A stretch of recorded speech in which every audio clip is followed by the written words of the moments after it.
যারা এখনও মটরশুঁটি ভর্তা খান নাই তারা কিন্তু অবশ্যই এটা ট্রাই করে দেখতে পারেন। আর মটরশুঁটি ভর্তা যদি একবার টেস্ট করেন তাহলে কিন্তু বারবার খেতে ইচ্ছা করবে এই মটরশুঁটি ভর্তা। আসসালামু আলাইকুম সবাইকে, কেমন আছেন সবাই? আশা করি তো ভালো আছেন। আর এই জন্য দেখেন আমি কিছুটা যে মটরশুঁটি এগুলো হচ্ছে একদম তেল ছাড়া ভেজে নেব। আর এই মটরশুঁটি ভর্তা যদি একবার টেস্ট করেন আর অন্য ভর্তা খেতে ইচ্ছে করবে না। আর মটরশুঁটিগুলো কিন্তু ভাজা হয়ে গেছে, আর এরকম পোড়া পোড়া করে ভেজে নিতে হবে। আর এগুলা এখন এই যে ঠান্ডা হতে দিয়েছিলাম, তারপরে যে এগুলো বেছে নিচ্ছে এরকম করে। আর ভিতরে কিন্তু একদমই পুড়ে নাই, খালি খোসাটি একটু পুড়েছিল। আর এগুলা যে আমি বেছে নিলাম, তারপর এখন এই যে পেঁয়াজ দিলাম, একটা রসুন দিলাম, আর এখানে 2টা পেঁয়াজ দিলাম, তারপরে একটা ছোট সাইজের টমেটো দিলাম, আর চুলার জালটা ধরে দিলাম, এগুলো একটু পুড়ে নিলাম। আর এগুলা পুড়ে ভর্তা করলে কিন্তু অনেক মজার হয়, তার জন্য এগুলো আমি পুড়ে নিয়েছি। আর এগুলো একটু হালকা ঠান্ডা করে নিয়ে তারপরে যে খোসাগুলো ছাড়িয়ে নিচ্ছে। এগুলা কিন্তু পোড়ার পরে এমনিতে খোসাগুলো উঠে যাবে। তারপর দেখেন একটা বাটনার মধ্যে আমি যে মটরগুলো বেছে নিয়েছিলাম এগুলো দিলাম, তারপর দেখেন ভালো করে ম্যাশ করে নিতে হবে। আর এখন যে বেছে রাখা পেঁয়াজ রসুন টমেটো এগুলো একটু ভালো করে ম্যাশ করে নিচ্ছে।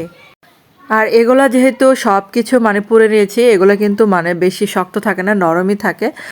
আর আপনাদের কাছে ছোট্ট একটা রিকোয়েস্ট, আমার চ্যানেলে যারা নতুন জয়েন হয়েছেন আজকে আর চ্যানেলটাকে এখনও সাবস্ক্রাইব করেনি তাদের কাছে প্লিজ অনুরোধ রইল চ্যানেলটাকে সাবস্ক্রাইব করে আমার পাশে থাকবেন।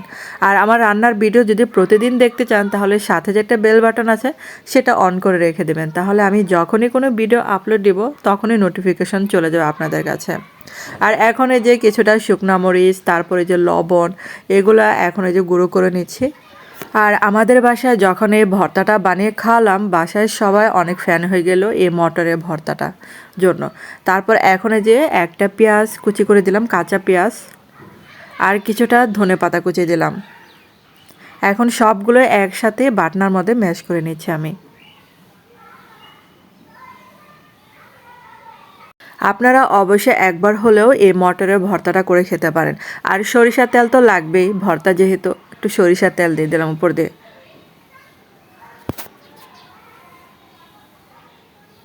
তারপরে যে সরিষার তেলে মাখিয়ে ভর্তাটা কিন্তু হয়ে গেছে।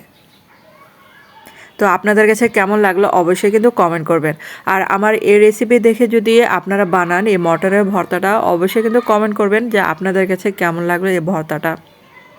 তো হয়ে গেল আমার মজার এই মটরশুঁটি ভর্তা। আর এই মজার ভর্তাটা অবশ্যই পরিবার সদস্যদের করে খাওয়াবেন। তো ধন্যবাদ সবাইকে ভিডিওটা দেখার জন্য। ভালো থাকবেন, সুস্থ থাকবেন।